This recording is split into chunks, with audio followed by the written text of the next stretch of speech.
네, 안녕하세요. 저 국토교통부 도시경제과 김강문 사무관입니다. 먼저 이런 전주시에서 이제 진행하는 스마트시티 디지털 트윈 컨퍼런스에 초대해 주셔서 너무나 영광스럽고 감사합니다. 제가 여기저기 이제 발표를 많이 다녀봤는데 시장님하고 이제 의장님 이제 직접 나오셔서 이렇게 직접 들으시는 거 처음 봤습니다. 너무 영광스럽게 생각을 합니다. 그럼 발표를 시작하도록 하겠습니다. 저는 오늘 대한민국 스마트시티 추진 전략에 대해서 발표하도록 하겠습니다. 발표에 앞서서 왜 그럼 스마트시티인가부터 말씀을 드리면 2050년까지 이제 세계 인구는 90억 명까지 이제 증가할 것으로 예상이 되고 도시화율은 55%에서 68%까지 이제 크게 증가할 것으로 예상이 됩니다. 한국은 이제 도시화율이 80% 이상으로 증가를 했고요. 아시아의 도시화율도 지속적으로 이제 증가 추세에 있습니다.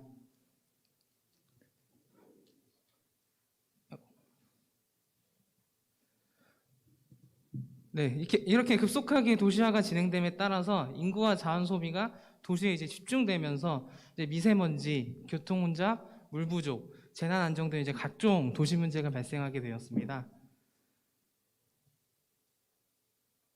이렇게 이제 지속 가능성의 위기에 빠진 도시 문제 해결을 위해서 세계 각국은 이제 로봇, IoT, AI, 빅데이터 등 디지털 트윈도 포함해서요. 4차 산업혁명 기술을 활용해서 이러한 문제를 해결하기 위해 전방위적으로 노력을 하고 있습니다. 실제로 이제 세계 주요국은 이제 스마트시티 시범도시, 리빙랩, 데이터 플랫폼 등 각자의 다양한 방식으로 스마트시티 정책을 추진 중에 있습니다. 그럼 이제 스마트시티란 무엇인가를 말씀을 드리면 먼저 이제 스마트시티를 얘기를 하면 다양하게 이제 얘기들이 많이 나오더라고요. 우리가 좀 더 편리하고 안전하게 살 수 있는 똑똑한 도시라든지 그냥 이제 교통, 환경, 에너지 등이 그냥 핸드폰에 있는 도시라든지 아니면 물과 에너지, 이런 절감하고 쓰레기와 미세먼지를 줄이는 도시 이렇게 다양하게 생각을 하더라고요. 넘어서면 그래서 저희가 생각하는 이제 스마트 시티는 혁신 기술로 시민의 삶의 질과 도시의 지속 가능성을 제고하고 새로운 산업을 육성하는 플랫폼이라고 생각이 됩니다. 그렇게 생각을 하고 있습니다. 그렇다면 스마트 시티를 진행하기에 앞서서 이제 한국이 가진 강점을 먼저 말씀을 드리면 저희는 IT 발전 지수도 세계 2위이고요. 스마트 보급률은 세계 1위입니다. 이렇게 세계적인 수준의 ICT 인프라와 혁신 기업을 가지고 있고 고등교육 이수율이 세계 1위고 혁신 지수도 세계 1위입니다. 이런 높은 인터넷 활용률과 교육 수준, 참여 의식도 가지고 있습니다. 이 스마트 시티가 성공을 하기 위해서는 리빙랩이라고도 많이 말씀을 드리는데 시민의 참여가 가장 중요한 요소인데 우리나라에서는 이러한 스마트한 기술과 스마트한 시민들을 보유하고 있습니다. 그리고 저희는 이제 급속한 도시화 과정에서 새로운 도시화 인프라를 건설하고 시행착오를 통한 값진 경험도 축적을 하고 있습니다. 2000년대에 들어서는 이제 R&D 등을 통해 다양한 스마트 시티 요소 기술을 개발하고 혁신적인 스마트 솔루션도 실험을 해왔습니다. 이러한 한국이 가진 강점을 활용해서 저희는 다음과 같은 세 가지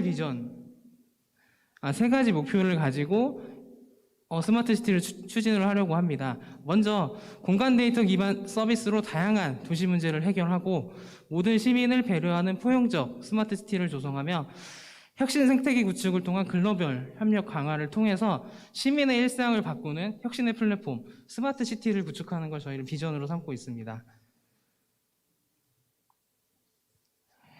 이러한 비전을 달성하기 위해서 4가지 추진 전략을 갖고 있는데요. 첫 번째는 맞춤형 도시 모델을 조성하는 것이고, 두 번째는 스마트 시티 기반을 구축하는 것이고, 세 번째는 혁신 생태계를 조성하는 것, 네 번째는 이러한 것들을 통틀어서 글로벌 네트워크를 구축하는 것입니다. 먼저 맞춤형 도시 모델 조성을 설명드릴 건데요. 맞춤형 도시 모델 조성은 신도시와 기존도시 두 개로 나눌 수 있습니다. 저희는 이제 백지 상태 부지에서 4차 산업혁명의 각종 첨단 기술을 집약한 미래형 스마트 모셀을 조성하기 위해서 세종하고 부산에 국가 시범 도시를 조성하고 있습니다. 먼저 세종에는 인공지능 기반의 도시를 목표로 하고 있고요. 모빌리티, 헬스케어 등 7대 혁신 요소를 통해서 시민의 일상을 바꾸는 도시를 목표로 하고 있습니다. 7대 혁신 요소는 여기 보시는 것과 같이 모빌리티, 헬스케어, 교육, 에너지, 거버넌스, 컬처, 잡 이렇게 있습니다.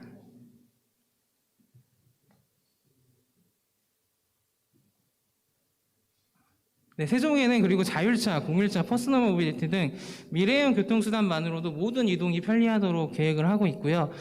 특히 이제 도시 일부 구역은 소유 차량 제한 구역으로 설정하고 스마트 모빌리티를 활용한 이동을 지원하고 있습니다. 그리고 이제 모든 교통수단을 하나의 플랫폼으로 연결해서 실시간 환승도 지원을 하고 있습니다. 또한 이제 세종은 도시 전체가 하나의 병원처럼 이제 시민 건강과 생명, 안전을 선제적이고 신속하게 관리하는 첨단 헬스케어 테스트베드를 구축하고 있습니다. 여기 보시면 이제 다양한 기기를 통해 개인의 건강 데이터를 축적을 해서 예방을 하고요. 이제 응급 상황이 발생할 때 최적 경로로 이제 구급차가 이동을 하고 의료진, 대기 시간 등 이제 도시 내 병원의 실시간 현황 정보를 관리를 해서 시민 상태에 맞는 이제 병원을 연결해 줄 수 있습니다. 세종은 이러한 것들을 다 모아서 이제 서비스 실증 및 이제 체험관을 역할을 할 수 있는 퍼스트 타운을 조성을 추진하고 있습니다. 넘어가도록 하겠습니다. 다음은 이제 부산인데요. 부산의 컨셉은 데이터, 증강현실 기반 도시로 로봇, 물관리, 에너지 등 10대 혁신 요소를 통해 구현하는 미래 수변 도시를 조성하는 것입니다. 이제 세계적인 로봇 도시로 조성하기 위해서 시민 생활 전반에 로봇을 활용하고 로봇 친화 인프라 설치까지 이루어져서 세계적인 로봇 도시로 조성할 계획이고요. 물순환 이제 전 과정을 예를 들면 강우, 하천, 정수 재이용에 대한 전 과정에 모든 첨단 기술을 구현을 해서 한국형 물 특화 도시를 조성할 계획입니다. 이제 부산에서는 이제 아까 퍼스트타운과 같이 이제 스마트 빌리지를 56세대를 올해 말에 이제 입주할 계획이고요. 단지 전체를 이제 제로 에너지 주택으로 조성을 하고 각종 혁신 서비스를 구축할 계획입니다.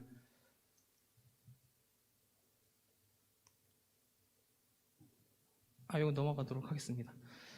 네, 다음은 이제 저희 기존 도시인데요. 기존 도시는 이제 거의 공모호 사업으로 많이 이루어집니다.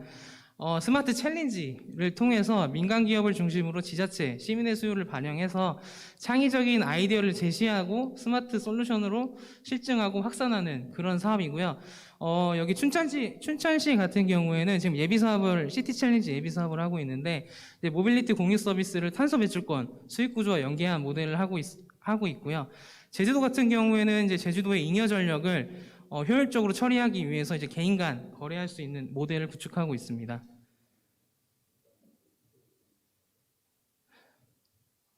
올해까지는 이제 그 챌린지 사업을 그 규모에 따라 이제 시티, 타운, 그리고 솔루션 이렇게 해서 3개로 이제 구분을 했고, 이제 캠퍼스 챌린지는 이제 대학생의 아이디어를 실증하기 위한 것으로 해서 4개로 구분을 했는데, 내년에는 이제 큰 틀에서 2가지로 구분을 하고요. 그 안에 세부적으로 다시 2가지씩 구분해서 4가지로 다시 구분해서 사업을 추진할 계획입니다. 먼저 이제 스마트 시티 조성으로 해서 한 가지 큰 꼭지를 가지고 시티 챌린지의 시티 챌린지를 이제 개선을 해서 지역 거점 스마트 시티 조성 사업을 22년도에 4개소 추진할 계획이고요. 요거는 이제 공모를 다 했습니다. 그리고 중소도시 스마트 시티 조성 사업이라고 해서 22년 16개소를 추진할 예정입니다. 요것도 이제 공모 중인 것으로 알고 있고요. 그리고 이제 혁신기술 발굴형이라고 해서 이제 민간 협력형 실증 사업을 해서 지자체, 기업, 대학이 참여를 하고 스마트 기술과 솔루션을 실증하는 사업인데 내년에 10개소 정도 추진할 예정입니다. 그리고 시민주도 리빙 랩형 실증 사업도 있는데 내년에 5개소 추진할 예정입니다. 여기 혁신기술 발굴 사업은 아직 공모는 하진 않았고 내년 1월 정도에 아마 공모가 나갈 계획입니다. 그렇다면 이제 공모가 이제 나간 지역 거점 스마트 시티를 말씀을 드리면 전국 도시의 이제 스마트화를 위해서 통합적인 스마트 시티 확산 사업이고요. 지역 내에 스마트 거점을 조성을 해서 거기에서 이제 스마트 솔루션들을 실증하고 그 주변 지역으로 확산하는 모델이라고 보시면 됩니다. 지원 규모는 이제 국비 최대 120억 해서 지방비 120억 포함하면 최대 240억을 지원하는 사업입니다. 요거는 사업 대상은 지역 내 개발지구 또는 개발지구는 아니지만 스마트 거점이 가능하다고 판단되는 지역에서 신청을 하실 수 있고요. 오늘부터 8일까지 이제 공모 접수 받고 있습니다. 다음은 이제 중소도시 스마트시티 조성 사업인데요. 요거는 이제 2018년부터 이제 챌린지 사업을 통해서 솔루션 사업을 이제 하고 있었는데 대다수의 중소도시 참여가 미미하고 주민들의 스마트시티에 대한 인식 및 체감도도 저조한 문제가 있어서 지역에 최적화된 연계 통합 솔루션을 집약 구축하고 지자체 사업 역량 강화 및 주민 체감도 증진을 목적으로 하고 있습니다. 이것은 이제 신청 주체는 100만 이하의 기초지자체에서 신청을 하실 수 있고 사업 기간은 내년 말까지 사업 기간이 되고요. 지원 규모는 국비가 최대 20억 원 지원되는 사업입니다. 내년도 16개를 뽑을 계획입니다. 네, 다음 넘어가기. 혁신기술 발굴은 이제 공모가 되는 대로 보도자료를 통해 아니면 다른 홍보자료를 통해 알아보실 수 있을 것 같고요. 다음은 저희 스마트시티 기반 구축도 게을리하지 않고 있습니다. 저희 통합 플랫폼이라고 해서 교통, 방범 등 각종 정보의 도시통합운영센터를 구축하고 기반 소프트웨어인 스마트시티 통합 플랫폼을 보급하고 있고요. 이거를 통해서 이제 저희 아시다시피 이제 범죄가 발생하면 이제 영화나 아니면 TV에서 도시통합센터에서 범죄 발생한 데를 비추는 그런 것들이 있잖아요. 그거를 한다고 보시면 되고 그런 이 통합 플랫폼 사업을 통해서 범죄 발생률, 범죄 검거율, 소방차, 7분 내 출동 시간 이런 것들이 다 단축이 되고 향상이 되고 있습니다.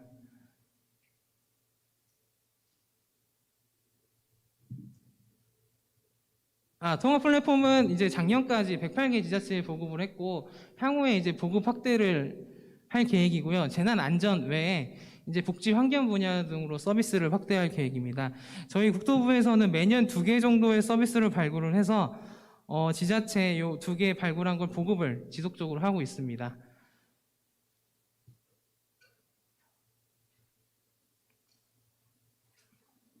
다음으로는 이제 R&D 분야인데요. 저희 이제 혁신성장동력 R&D라고 해서 2018년부터 22년까지 약 1,300억 정도 이제 투입한 R&D가 있는데 이 R&D의 목적은 이제 데이터와 인공지능 기반의 스마트시티 구축을 위해서 데이터 기반의 도시 운영을 할 수 있는 데이터 허브를 개발하는 것이고요. 이 안에 이제 대구와 시흥에서 실증을 하고 있습니다. 이 데이터 허브를 통해서 이제 각종 도시 데이터를 수집할 수 있고 융합할 수 있고 분석할 수 있고요. 교통, 환경, 에너지, 복지 등 다양한 분야의 공공 서비스를 제공할 수 있습니다. 예를 들면 저희 대구에서 하나 하고 있는 게 버스 노선을 최적화할 수 있는 솔루션을 개발을 하고 있고요. 시흥에서는 이제 에너지를 통합 검침을 해서 에너지 이제 도시 내에서 아니면 건물 내에서 에너지가 얼마나 쓰이는지 실시간으로 모니터링할 수 있는 그런 서비스들을 실증을 해서 에너지도 줄일 수 있고 버스 노선 최적화 같은 경우는 향후에 최적 버스 노선으로 배치를 해서 탄소 중립에도 좀 기여를 할 수 있을 것으로 보고 있습니다.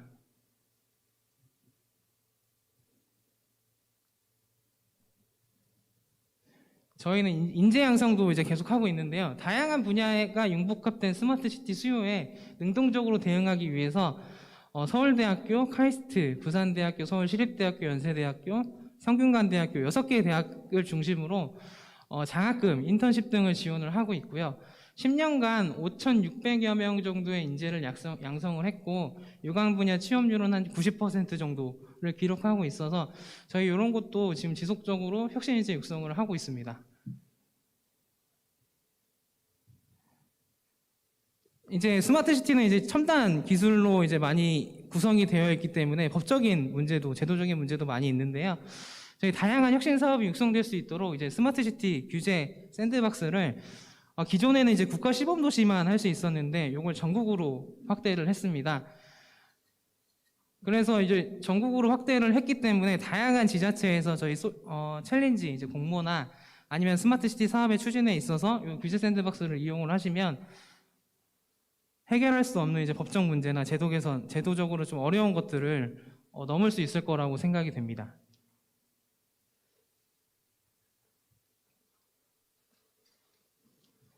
그리고 저희는 또 다양한 주체가 함께 스마트시티를 만들어가기 위해 정부, 기업, 시민협력, 거버넌스를 구축하고 운영하고 있습니다. 정부 차원에서는 국가 스마트도시위원회, 스마트도시 특별위원회를 운영을 하고 있고요. 지방의 의견을 듣기 위해서 지자체 협의회를 구성하고 운영을 하고 있고요. 기업의 또 의견도 듣기 위해서는 융합 얼라이언스를 구성해서 운영하고 있습니다. 그리고 마지막으로 이제 스마트시티 리빙랩 네트워크를 구성해서 운영해서 이런 다양한 의견들을 듣고 스마트시티 전략을 도출을 하고 추진하고 있습니다. 네, 스마트시티 얼라이언스인데요. 요건 이제 지자체 학계가 기존에는 이제 기업만 이제 참여를 했었는데 지자체와 학계가 참여할 수 있도록 구성을 확대를 했고요. 여기 다음을 보시면 이제 얼라이언스가 하고 있는 역할들을 보실 수 있습니다. 기존에 이제 국내 사업을 지원하는 것과 함께 이제 외국에도 해외 유망국 시장조사 보고서도 발간을 하고 해외 바이어 기업 매칭도 지원도 같이 해주고 있어서 국내와 국외를 기업이 진출할 수 있도록 지원을 하고 있습니다. 다음으로는 이제 중소 스타트업 육성을 통한 산업 생태계 활성화를 위해서 청년 창업을 지원하고 개발된 제품의 판로 확보도 적극 지원하고 있습니다. 저희는 이제 청년 창업 지원이라고 해서 스마트시티 분야 예비 창업자에게 최대 1억 원까지 지원해주는 사업을 하고 있고 매년 교육 창업 멘토링, 마케팅 등을 지원해주고 있습니다. 그리고 온라인 솔루션 마켓이라고 해서 스마트 솔루션에 대한 수요 공급자가 중개 커뮤니티를 마련을 하고 있고요. 솔루션 발굴, 평가 및 체계적인 히스토리를 구축하고 있습니다. 그리고 스마트시티 공공구매 혁신이라고 해서 저희가 이제 혁신 조달 제품으로 선정을 하면 공공기관이나 정부에서 부담 없이 쓸 수 있도록 하는 제도를 가지고 있습니다. 마지막으로 이제 저희 이렇게 국내에서 발굴된 기술, 솔루션 그리고 도시 모델들을 해외에 수출하기 위해 그 KCT 네트워크라고 해서 국제 공모를 하고 있습니다. 20년도에 이제 KCT 네트워크를 처음 시작해서 12건의 협력 사업을 추진을 했고요.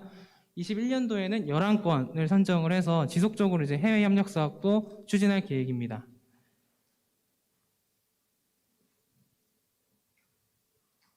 다음으로는 저희 해외 협력 사업의 공모 사업과 함께 저희 우리나라에서 가지고 있는 스마트시티 기술들을 홍보하기 위해서도 노력을 하고 있는데요.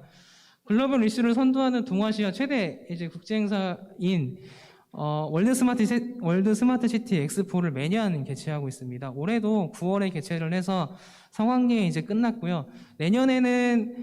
올해는 코로나 때문에 많이 오시지 못했지만 내년에는 코로나가 좀 잠잠해지면 많이 오시리라 기대가 됩니다. 그 월드 스마트시티 엑스포에서는 G2G 협력 강화, B2B 행사 강화, 국민 소통 강화 등 다양한 다양하게 기획을 해서 스마트 시티 기술이 단 한 건, 단 두 건이라도 해외에 진출할 수 있게 지원을 하고 있습니다. 이상으로 발표를 마치겠습니다. 감사합니다. 네.